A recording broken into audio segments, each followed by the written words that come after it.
Hello, everyone. Pat Dana MMA back with another DWCS breakdown, episode 26 of my breakdowns, going over the final fight of week 9, and technically the first fight of week 9, Anthony Drillich versus Sean Gauci. Very fun fight between two Australian flyweight champions who will be coming and trying to get their shot in the UFC. I'm going to be kicking things off with Sean Gauci first here. So Gauci is 5'7". He is 28 years old and has a 9-1 record with 5 wins coming by knockout. He is the Hex Fighting Series flyweight champion and has spent most of his career over in Hex. He has been pretty inactive though, only 3 fights since 2019. This will be the first time he'll fight more than once in a year since 2019. Gauci is calm and composed with some fast hands, a stiff jab, and really solid leg kicks. He has a massive overhand right that he uses to put opponents down and out. He has some clean left hooks upstairs and downstairs, and he mixes to the body well in general, and that left hook is so sharp to the body. Gauci is also very accurate, and he finishes fights well. When he has someone hurt, he's usually going to be getting them out of there. Gauci doesn't have great head movement though, and his footwork isn't the best either. He really just kind of will plod forward at times, and he doesn't have bad footwork. He just doesn't use it as well as he could. With that said though, he does move away from strikes pretty well. He gets out of the way of punches by just moving laterally backwards and side to side well, but he isn't the best at range overall. He just doesn't have the best weapons at range. He prefers to get close and kind of have his foot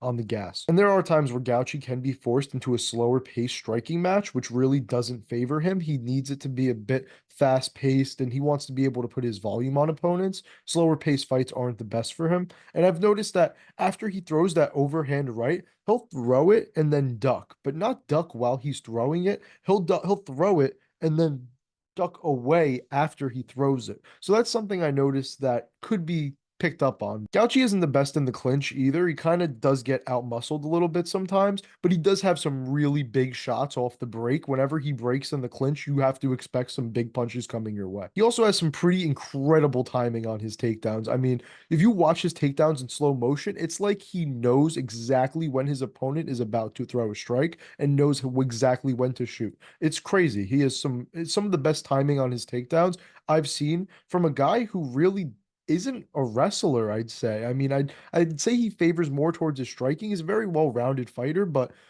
from a guy who's not a pure wrestler, his takedown timing is incredible. And he has some pretty good takedowns overall, just good double leg, good body lock, good trips, and some solid takedown defense himself.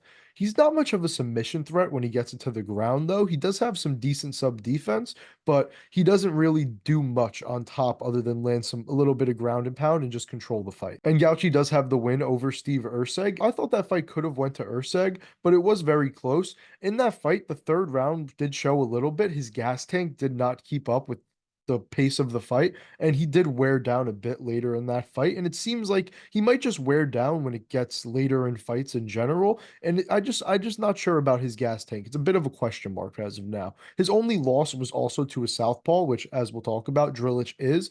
And the difference was the guy was tall and long, which Drillich is small and short. So he was out grappled in that fight. So his only loss was due to mostly grappling defense. And overall, just Gauci doesn't have the best level of comp. I see some of the names on his record, and you look at who they fought and what they've done after, and it's really just some of his wins aren't impressive. He has the best win between the two in Steve Urseg, but apart from that, a lot of his opponents aren't impressive wins. Now moving on to Anthony Drillich. Drillich is also from Australia. He stands at 5'5" with a 65-inch reach. He's an 8-1 record with 4 knockouts and 2 submission wins, so a lot of finishes for Drillich. He is the Eternal MMA Flyweight champion and has spent his entire career in Eternal MMA. So he is a fully homegrown champion for them, which is something you just love to see from these smaller promotions out in Australia. Drillich is a patient and precise southpaw that is low volume and prefers to be in lower volume striking matches that are very technical. He has some massive power in his left hand. It's kind of unexplainable for 125. He really hits dudes hard, and he has knocked a lot of guys out or started the sequences that knock guys out with that left hand. It is such a deadly strike. He also has a really slick jab and some clean uppercuts and some very solid leg kicks. He has some really good combos as well when he lets his hands go. He just doesn't like to let his hands go too often. He likes to do it in some small bursts, but he prefers to fight at range for the most part, which is a bit weird because he isn't the best at range overall, but I think he just prefers the lower volume and technical fights. Drillich is just very unpredictable and explosive. You never know when he is going to explode or never know when he is going to unleash that left hand,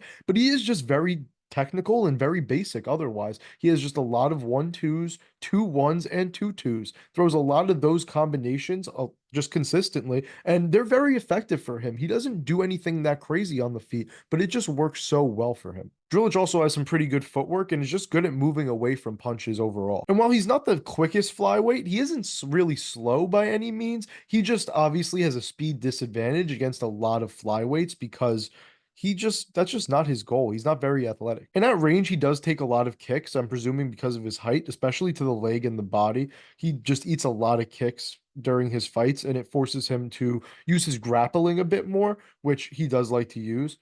He can get a bit reckless in a brawl as well, and he has a great chin, but he is reckless when he's hurt. Drillich has some great clinch work. He's very strong and likes to throw a lot of hooks in the clinch that seem to have a lot of power behind them. But he doesn't have the best striking defense in the clinch himself. He is hit by knees and punches a bit because of how much he just kind of wants to just manhandle you. On the ground, Drillich is absolutely dominant in the wrestling. He has some great top control and really just controls a lot of his fights well on the ground. He has some big ground and pound and some very slick rear naked chokes that he'll lock up out of nowhere. And it's an amazing weapon to just have in his back pocket that he doesn't use a lot and he's not necessarily looking for it. But when the opportunity presents itself, you know he's going to take advantage of it. Drillish's takedown defense isn't the best. He has been taken down before. His only loss was because he outgot grappled as well. And it just he does have good get-ups against the cage, but his overall just like takedown defense definitely could be better, especially in the open space. And if he does get put on his back, Drillich really doesn't offer anything. He doesn't really have submissions on his back. He really doesn't have great get-ups if he's in the middle of the cage. So he could get in a lot of trouble on his back. He does have good sub defense, but he's really just good at staying alive in bad positions. And that's really all he'll do on his back if he can't get up. But just overall with Drillich, he just mixes his style and overall game so well between his striking and his grappling. You just never really know which route he's going to be looking to take. And he's always just mixing it up in fights. I love to watch Drillich fight because it's very high IQ, I feel like. But with Drillich, he does feel a bit small, even for 125, and he has slowed a bit down in the third round in his fights before. So him and Gauci both have a bit of a question mark with their cardio in that third round, especially. So that'll be interesting to see how the third round will look if it gets there. So for my prediction for this fight, I love this fight for sure because it's just two Australian champions, two guys that I've heard of for a bit as some of the better upcoming guys, especially at flyweight too. Originally, when I first looked at this fight on paper, I felt like Sean Gauci had the advantage, but after watching tape, Anthony Drillich really impressed me. I really just loved how well-rounded and overall high IQ his game was. I think he's a great fighter, and this is just a fight where I think both guys are great in every area. It's just going to be about the little things. And I think Drillich just does some of the little things better, in my opinion. I think he has a bit better submission game, a bit better wrestling. I think his striking is more power in it. I think he might scare Gauchi off a bit with his striking and might make him fight a slower paced technical fight that does favor Drillich, in my opinion. So I'm actually leaning toward in this fight towards the underdog in Anthony Drillich. From what I saw on tape, he just kind of overall had a better body of work to me, a better level of competition, and I really just like Anthony Drillich as a fighter. Give me Anthony Drillich to win a unanimous decision here. I think 29-28 is very fair. Gauchi's a very good fighter, and he could very well win this fight in his own right. He could definitely put the hands onto Drillich and kind of just force a pace onto him him that he won't be able to recover from, and maybe even finish him late or win the decision himself. But I do think Drillich just has the edge here in a couple different areas that make me favor him overall. I want to thank everyone for tuning in to episode 26 of my DWCS breakdowns. Please like, comment, and subscribe for more breakdowns and for week 10's action, which will be sadly our last week of DWCS breakdowns, but hopefully we got something coming up in the works that'll replace it. I hope you all enjoyed, and I'll see you in the next one.